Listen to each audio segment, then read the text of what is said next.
Page 146. White. Mom didn't stop crying until she found Rose. We were all standing in the middle of the court, looking at each other. I had seen my mom and dad every day for as far back as I could remember. Somewhere in my head, I had an outline of their faces. Maybe I'd been using that for too long instead of really seeing them.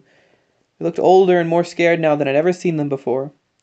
The cops only let the players, coaches, and refs stay in the gym and moved everybody else outside. I lost sight of Marcus and couldn't spot him anywhere. My mother was holding on to her bouquet so tight that some of the roses got crushed. There were loose petals stuck to her dress and on the floor around her feet. I walked with my family over to the doors and a woman cop pushed them through. Casey was down on one knee sweeping up glass off the gym floor. The principal was hanging over him. You could tell that they were arguing, but their voices never got loud enough for anyone else to hear. When he finished with the glass, Casey stood up and walked right past her to a big aluminum trash can. If it wasn't for Miss Randolph, me and Marcus would be playing side by side right now. My parents and everybody else would be in the stands cheering, and Marcus's mother would have walked across the floor to get her bouquet. I wanted to tell her off in front of everyone, but the truth was, I was more to blame than anyone. The refs gave us 10 minutes to get loose again. Aviation was running a layup line with their coach out on the court watching them. Casey was still busy making sure everybody was back together. Our guys were all taking jumpers, and we had a half-dozen ball going up all at the same time. I was standing in the corner pounding the ball against the floor, first with my right hand and then with the left. I guess I just wanted to feel like everything was still the same, that I could dribble without looking down at the ball and that it was always going to come back up into my hand. "Hey, White, you're going to play a big game for your boy out in the street tonight, or are you going to turn your back on us too?" X said with a real smirk. "Just watch me," I answered him. A security officer brought Rebecca and the rest of the cheerleaders back up to the gym, but the other coach said it wasn't fair that his pep squad couldn't get inside, and Casey agreed. The girls shook their pom-poms on the way out, and Rebecca blew me a kiss. Right before we went onto the court, Casey pulled us together and said, "This is the part where we just play ball and all that other garbage can't touch us." "No disrespect, Coach," X came back, "but how come it's always a black man that has to forget about all the bullshit?" Moses told X to let it go, and Casey stayed quiet for a few seconds until it passed. After Casey finished up, we put our hands together and shouted, "Team," but the sound of our voices barely carried out of the huddle. The ref tossed the ball up at the center court, and Big Andre won the tap. Preston ran down the loose ball and put it into my hands. I found X open down low. He took a tough fadeaway jumper, but he hit it. The next time we had the ball, X forced up a shot with the defender all over him. He hit that one too.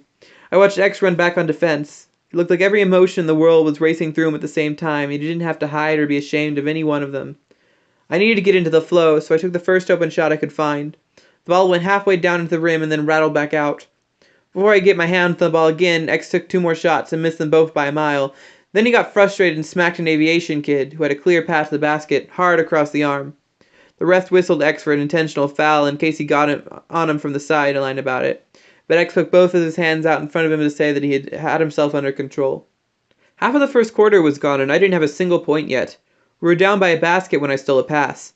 Preston was running alone ahead of me. I never once thought about giving him up the ball. I ran right by him to the hoop and got my first 2 points.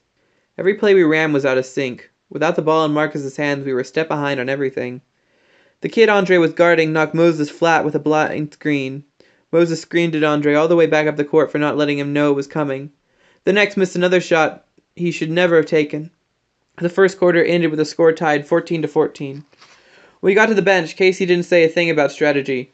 Instead, he said we should clear our minds and try to focus more. He told X not to put so much pressure on himself. Then Casey pulled me off to the side. "Eddie, this is your team now," he said with a tight grip on my shoulder. "It's up to you to keep them all together." I stepped back onto the court, and all of a sudden I started to cry. For a second, I just lost control. Marcus, the cops, the bus driver, my grandpa, they were all fighting to get out. I shut my eyes. They were stinging from the salt, and I hoped to look like I was wiping away sweat instead of tears. Then I raised my arms and felt the air flowing through my chest. I looked up at the scoreboard, and I just shook it all off. I made a basket to start the second quarter. And then I caught fire. I hit 5 straight shots, but Aviation was making shots too, and we were winning by only 4 points. Then the other coach brought a player with fresh legs off the bench to run with me. He was some kind of track star with long arms. His face looked a little like Marcus's, and that got into my head. He tried to stay within 2 feet of me with his face up in his mine. He was going all out every second to keep close. I could feel his breath on my skin. It was almost impossible to get the ball with that kid guarding me. It would have been different with Marcus in the court, and Preston wasn't slick enough to pass her to find me when I did get 3. I didn't get another shot off for the rest of the half. We went back to the locker room with only a 2-point lead, 36-34. Casey was as calm as could be, and went over what the other team was trying to do to us, but it was our own mistakes that kept the game close, and everybody knew it. You gotta put a lock on that trigger finger, X, Andre said. You can't take all those tough shots. White was on a roll out there. Just get in the ball, said Moses. Those guys can't beat us, I said, heading for the bathroom. We're just better than them. I ran the cold water in the white sink and splashed it on my wrist and neck to keep cool. That's when X followed me inside. I could see his face behind mine in the mirror. You just find a way to ditch your black shadow out there before he follows you home and climbs in the bed with you, X told me. We got back on the court to warm up, and the refs were covering Jason's case with a blanket. They didn't want anybody to get cut in the broken glass hanging off of it. When they were finished, Casey put 2 fingers to his lips and touched the outside of the blanket before he came back to the bench. Play like you know you can, Casey told us. That's all anyone can ask of you. The track star got a good rest during halftime and was ready to go over all over again. He wasn't even part of their offense. When they had that ball, he just stayed close to me. That way I couldn't get a head start on him going back the other way. No matter what we did, we couldn't pull away from them. We would go up by 3 or 4 points, and they'd come right back and take a lead on us. All I had to do was swing the whole game around was to get my hands on the ball, but I couldn't. I kept running harder and harder. My black shadow started to lose step. I even got away from him one play and made a basket. That's when the aviation coach pulled him out of the game and sent in another kid to take his place. This one didn't look anything at all like Marcus except that he was black too. He wasn't as fast as the first kid, but he was fresh and followed me everywhere. 3 minutes later, when that kid started to slow down, the coach brought another player off the bench to run with me. We went into the fourth quarter down by 4 points. The stands had been filled with people no one would have believed their eyes, not even the aviation fans.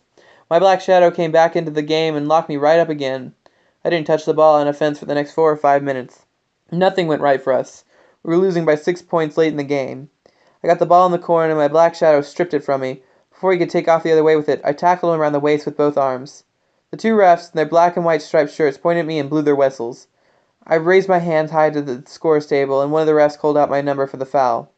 I couldn't watch the clock ticking down, but when the kids on the aviation sideline started hugging, I knew the time was running out. I didn't care about the score anymore. I just wanted to get off one last shot. My black shadow didn't let me near the ball until the buzzer sounded. We lost 60-49, and I walked off the court with the ball in my hands.